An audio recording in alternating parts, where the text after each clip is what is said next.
suunnitelma tiheikön rajoja mäkeä ylös jyrkänteelle, jota pitkin tasossa jyrkänteille ja siitä rastille.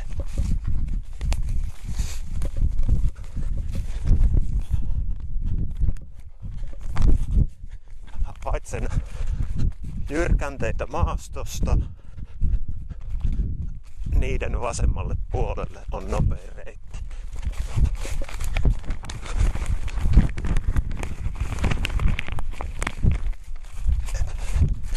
Etenen taittelen karttaa. Joudun tarkentamaan tosi paljon katsetta nähdäkseni tätä mittakaavaa. Jatkan nousemista.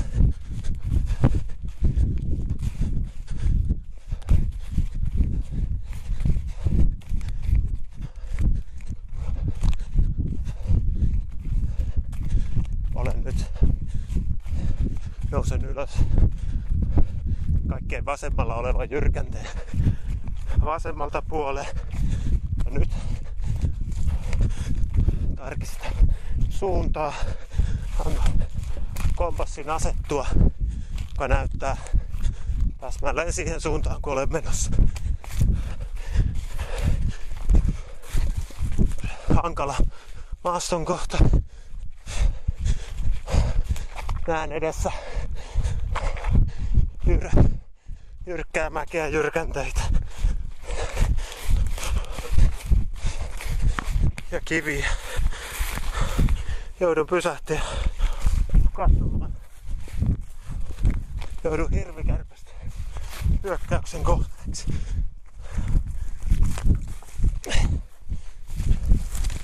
Yritän edetä Saniaista läpi helvetin huono pohjaa.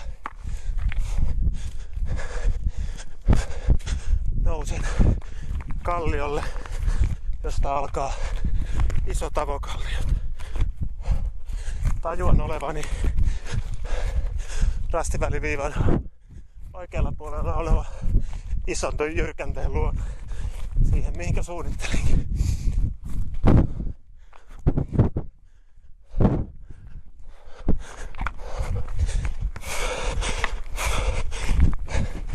Nyt pitää pysyä pitkään tasossa.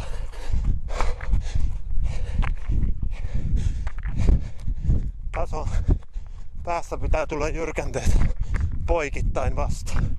Juoksen ison kiven vierestä yksinäinen löytyy kartalta.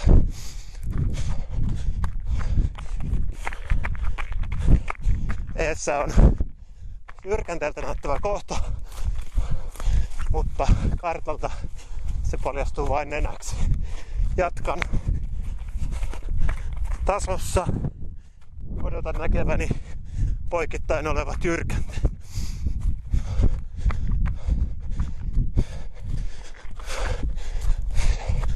Jyrkänteitä ei vieläkään näy pakosti.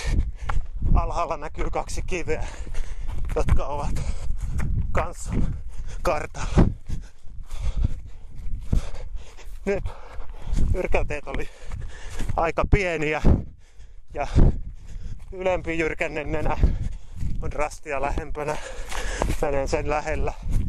Sen takaa seuraava poikittaisjyrkänne, jossa rasti.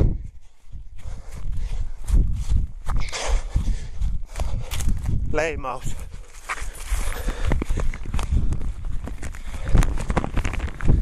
Taittelen karttaa. Suunnitelma on keskellä väliä olevan huippuun oikealta puolelta rastiväli viivaa pitkin. Mäkialueen laitaan. On varoittava menevästä liian aikaisin sinne laitaan, joka on huono kulkusta.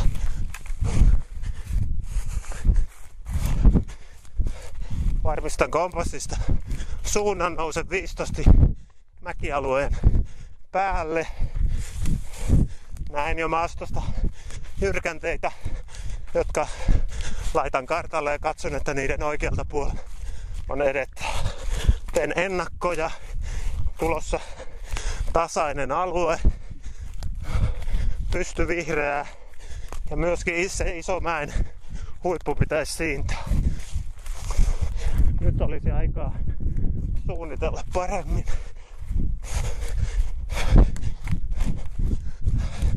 Tarkista suuntaa tähyilen isoa mäkeä vasemmalla.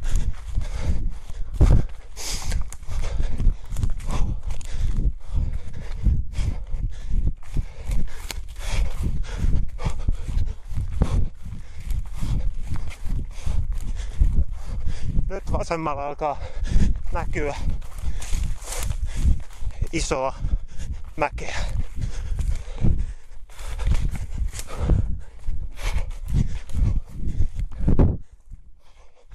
Kartalla tässä on yllättävän paljon suota, mikä hämää, paitsi nyt törmää suohon.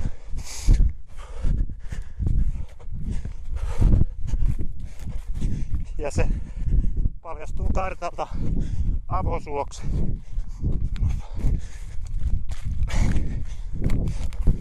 Huippualue jää takavasemmalle, etenen yhden käyrän mäelle. Ja katson, että mäen päällä oikealle avautuu notko, jonka vasemmalta puolelle on mentävä. Sitten ennakoin uuden huipun suunnassa, jonka oikeaan laitaan on mentävä, jolloin saavutan mäkialueen laidan.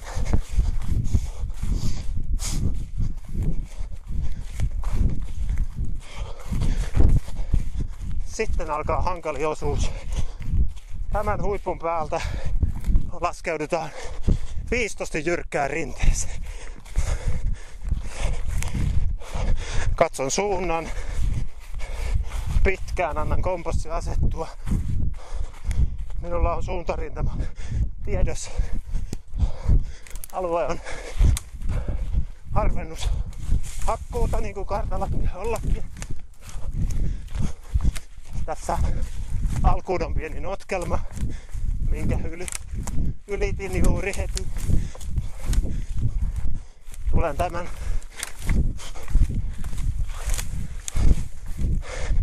nenän jälkeen, notkon jälkeen nenän päähän.